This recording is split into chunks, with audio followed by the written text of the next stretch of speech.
And a very happy day, ladies and gentlemen. Tim Burgess with Maximizing Results again. And I want to welcome you back to another video on this wonderful book, Think and Grow Rich. Remember, this book has created more wealth than any other book ever written on personal development. There's no book that comes even close to what Think and Grow Rich has been able to do to help all of us accumulate true wealth. Now, I know there's other good books out there, and I'm not saying there isn't, but this one book has done more to help more people than any other book. And what we went through the publisher's preface and the author's preface, and now we want to step into the introduction of the book. Now, the introduction is not one of the principles, obviously. We'll get to the principles in the next video, and don't miss that one because that is the starting point of all achievement. But now that we've heard from the publisher, we've heard from the author, Napoleon put together an introduction. And he says it's all about the man who thought his way into a partnership with Edison. Now remember, Thomas Edison, he's the guy that discovered how we could, walk into our house, flip a switch, and the lights come on. The light bulb itself, he didn't figure out everything else, but the light bulb, he figured out how to make that thing work. And this guy wanted to be his business associate with him. And to make sure that you don't miss the first principle, do me a favor real quick, hit the subscribe button. Push the subscribe button and then push the notification button right next to it. Do me a favor, share this with all of your friends. They will benefit from having this information shared with them. They will absolutely benefit from that. Also, do me a favor, leave me a comment. Let me know, do you like what we're doing? Do you not like what we're doing? Do you think we're full of shit? Do you think Napoleon was full of shit? I mean, tell us, do you think this is really, really good material? Do you like the way it's being presented? Let us know all of that stuff. It'll help us help more people. Because I'm on a mission to help as many people as I can become more than they would have become without my influence through the teachings of this book. And that mission is going to continue, and with your help, we'll make it even better. So do me a favor, hit all those buttons, hit the like button, the share button, the notification button so you don't miss any videos. Share this with all of your friends. Let people know what we're doing here because this is all for you. It truly is. It's all for you. So chapter 1, introduction. The man who thought his way into partnership with Thomas A. Edison. He thought his way into a partnership. I mean, I'm a sarcastic individual anyway, and I was really sarcastic when I first started reading this book because I had a big ego. I didn't have a bank account to speak of, but I had a big ego. And my first mentor then asked me, what's larger, Tim, your ego or your bank account? Ouch. And he says, truly, thoughts are things, and powerful things at that. And I'm going to say, no, they're not. What, Tim? What? I'm going to say, no, they're not. Thoughts are not things. Thoughts are not things at all until. And that's where most people get confused with that message. Well, thoughts are things. I thought it once. I thought $1 million once. It's not in my bank account yet. What the hell? Well, no, it's not going to be. See, thoughts are things and powerful things at that. Let's continue, and please grab the rest of this. When they are mixed with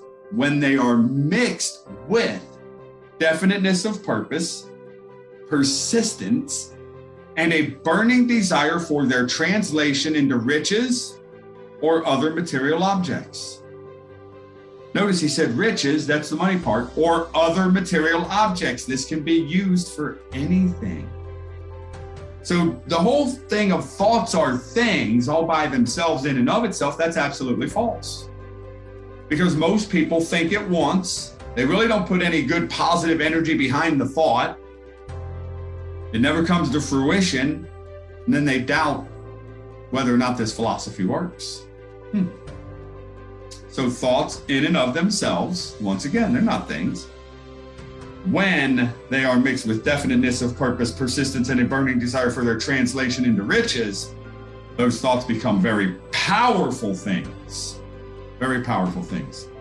Now he says a little more than 30 years ago, and he's going to go into a story about a guy named Edwin C. Barnes. And now that name doesn't mean anything to you. I know it doesn't. It probably doesn't anyway. It doesn't mean that much to me. I wouldn't know the name at all if it weren't for this book and I didn't do a little research on my own. So, but get the gist of the story. Get what he's talking about. Get the what this guy did to truly translate and transmute that desire into its physical equivalent. It says a little more than 30 years ago, Edwin C. Barnes discovered how true it is that men really do think and grow rich. Now, his discovery did not come about at one sitting. It came little by little. Excuse me. Beginning with a burning desire to become a business associate of the great Edison.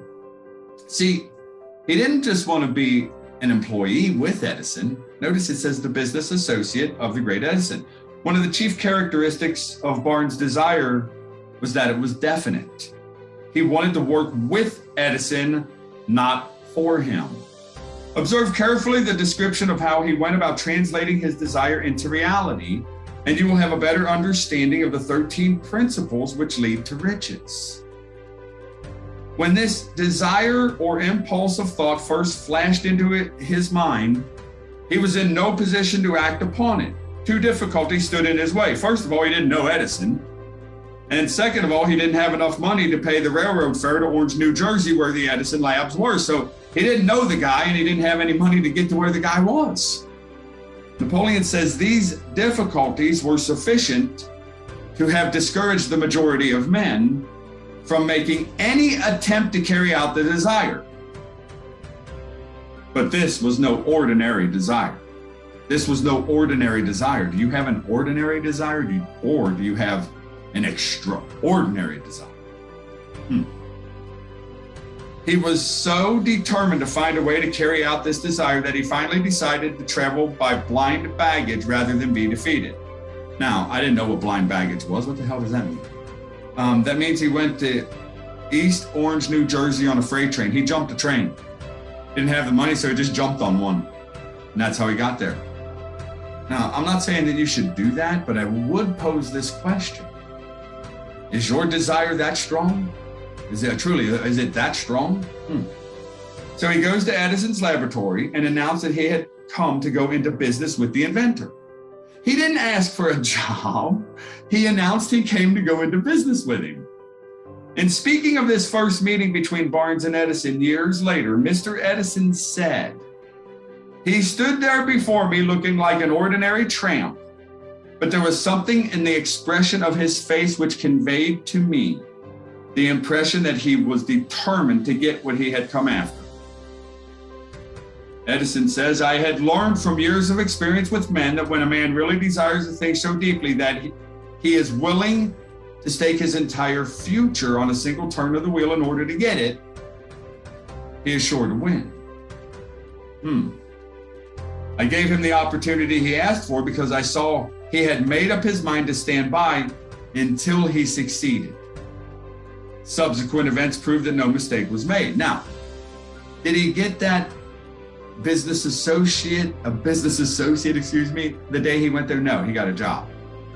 The story goes on, if you study this outside of just this book a little bit, the story goes on says he handed him a broom and said, "Great, you're hired, sweep the floor." Now, I don't know if that's true or not, I wasn't there. However, what Barnes said to Edison on that occasion was far less important than that which he thought. And one step further than just the thought became a feeling, but more on that in a minute. Edison himself said so. It could not have been the young man's appearance which got him his start in the Edison office, for that was definitely against him. Remember, he stood there before me looking like an ordinary tramp. So it was what he thought that counted. It was the energy that he expressed that counted.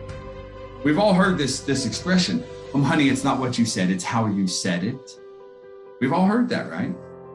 Okay. People always know when somebody's lying to them. It's how they say things, right? Always. Napoleon says this: "If the significance of this statement could be conveyed to every person who reads it, there would be no need for the remainder of this book." It took me years to actually see that. I read it, doesn't mean I actually saw it, doesn't mean it registered. And I'm not sure the significance of that statement Even after 26 years of reading this every day, a little bit every day in this book. Wow. Now, remember, Barnes did not get the partnership with Edison on his first interview. He did get a chance to work in the Edison offices at a very nominal wage, doing work that was very unimportant to Edison, but most important to Barnes because it gave him the opportunity to display his merchandise where his intended partner could see him at work. He could put his work ethic on display. He could put his attitude on display. He could put it all on display. So months go by. Apparently nothing happened to bring the coveted goal, which Barnes had set up in his mind as his definite major purpose. More on that later. Very important.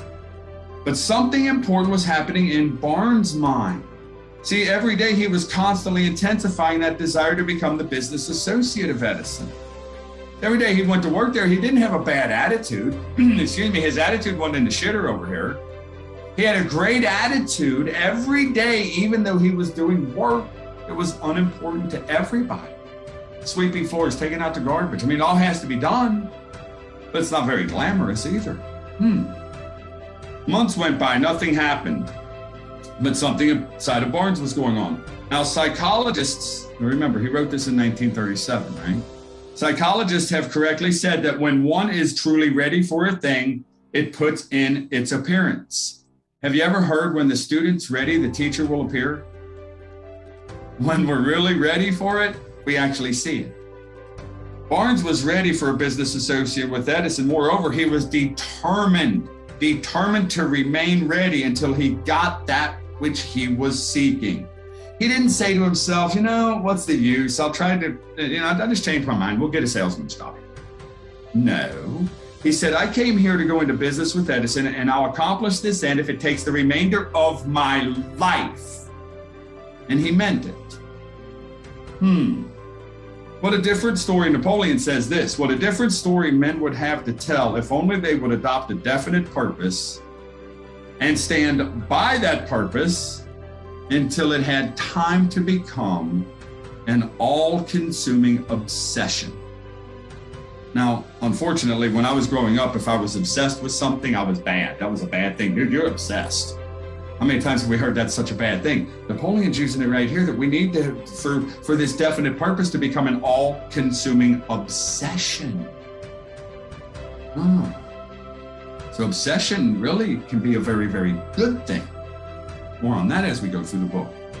Maybe young Barnes did not know it at the time, but that bulldog determination, that persistence in standing back of a single desire, that one goal, that one definite major purpose, was destined to mow down all opposition and bring him the opportunity he was seeking. Now, when the opportunity came, and this is what we can learn about opportunity as we observe this game we call life. When the opportunity came, it appeared in a different form and from a different direction than Barnes had expected. Napoleon says that's one of the tricks of opportunity. It has a sly habit of slipping in by the back door, and often it comes disguised in the form of misfortune or temporary defeat. Perhaps this is why so many fail to recognize opportunity. Edison had just perfected this new office device, this new office machine. Known at the time, it was the Edison dictating machine. At the time of the writing, it was the Ediphone. Today, it's all the recording stuff. Everything that records, all the recording stuff going on right now was started then. Edison just perfected this. His salesmen were not enthusiastic over it at all. They did not believe it could be sold without great effort. They didn't want anything to do with the damn thing. Barnes, however, he saw the opportunity. He had the right attitude, the right frame of mind. And it crawled in quietly. This opportunity did, hidden in some queer-looking machine that interested absolutely no salesman in the staff except Barnes. Barnes knew he could sell it, and he suggested this to Edison and promptly got his chance. He did sell the machine. In fact, he sold it so successfully that Edison gave him a contract to distribute and market it all over the country, all over the nation. And out of that business association grew the slogan, made by Edison and installed by Barnes. So nobody else wanted to sell it. They didn't think it would work. Barnes said, give me the opportunity. Took that opportunity because it was such a major desire, became the all-consuming obsession of his life to be the business associate of this guy, Thomas Edison.